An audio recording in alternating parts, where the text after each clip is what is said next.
As of 2017, almost 20% of all households in Massachusetts do not have access to traditional financial services. These households are either underbanked or the unbanked.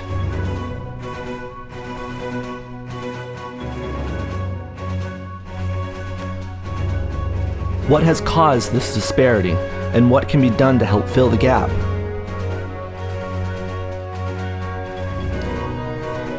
We will look at what contributed to today's environment, what some financial institutions have done to help close this gap, and what more can we do. We will start in the 1930s. During this time, the Federal Housing Administration put in place a policy known as redlining. What this did was furthered segregation in communities. Certain areas were only allowed to be lent to white Americans, and others only to African Americans. The Federal Housing Administration thought by lending to African Americans in white suburbs, home values in these areas would decline, thus increasing the risk of their loans. Written explicitly within the Federal Housing Administration's underwriting guidelines, incompatible racial groups are not permitted to live within the same communities. Looking closer to home, in 1969, and in response to the assassination of Dr. Martin Luther King, Boston banks attempted to help African Americans enter into the housing market. However, what occurred was furthered segregation. As Boston banks lent to African Americans, real estate agents actually encouraged white families in the Dorchester and Mattapan areas to move out due to these new inclusive lending practices. What followed was a shift creating further divide and pockets of racial disparity. These redlining efforts are what caused what we see today, as far as the difference between inner-city low-income developments and the wealthier suburban communities. Within these inner-city, low-income areas that resulted from redlining, we did not see the development or entrepreneur investments that were seen in the more suburban wealthy areas. This lack of development can be attributed to a lack of access to adequate levels of education and resources. Without this development, these areas saw commodities such as supermarket chains and mainstream banking institutions withdraw, essentially leaving them with even less resources. Because of this void in resources, many underserved or underbanked households had to turn to alternative banking options. These options came in the form of check cashing merchants and payday lenders. It is even said that some check cashing merchants are able to form better relationships and gain the trust of their customers, more so than traditional banks. So it seems not only do banks need to help low-income individuals overcome deep-rooted, disparate lending practices, but also establish a trusting relationship to assist the underserved or unbanked individuals.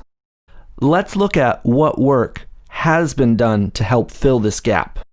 In the early 1970s, the South Shore area of Chicago found similar occurrences of racial divide, withdrawn commodities, and a lack of financial resources.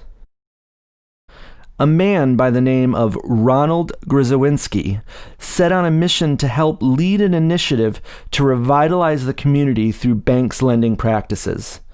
Ronald took a hands-on approach with his leadership by actually assisting his loan officers in reviewing mortgage applications and helping them to see the bigger picture for the community.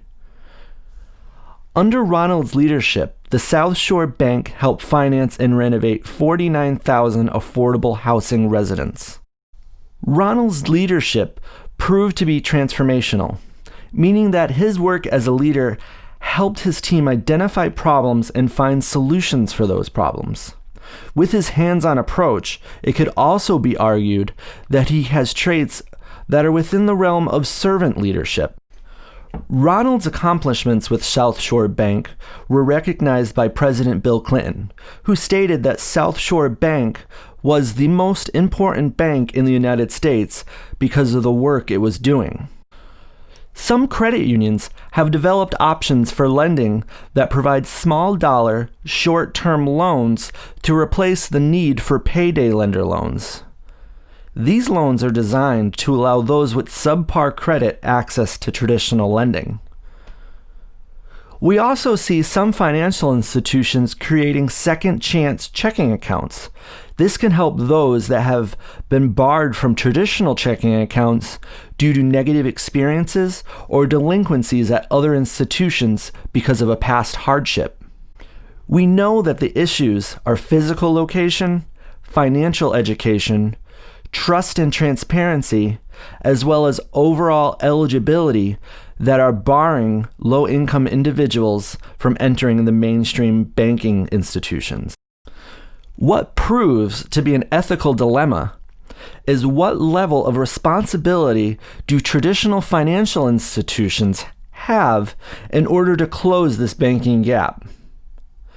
To solve this issue, one could use the utilitarian ethics model. With this model, the approach is to produce an outcome that is the greatest good with as little harm or consequence overall. Financial institutions would need to increase their involvement in low-income neighborhoods and have a presence.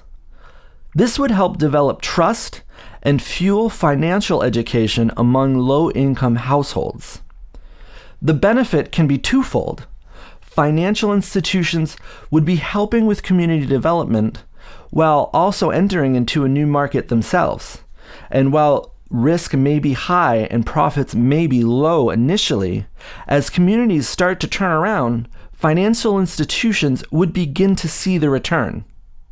Financial institutions contributed to the unfortunate circumstances of those that are underserved or unbanked today.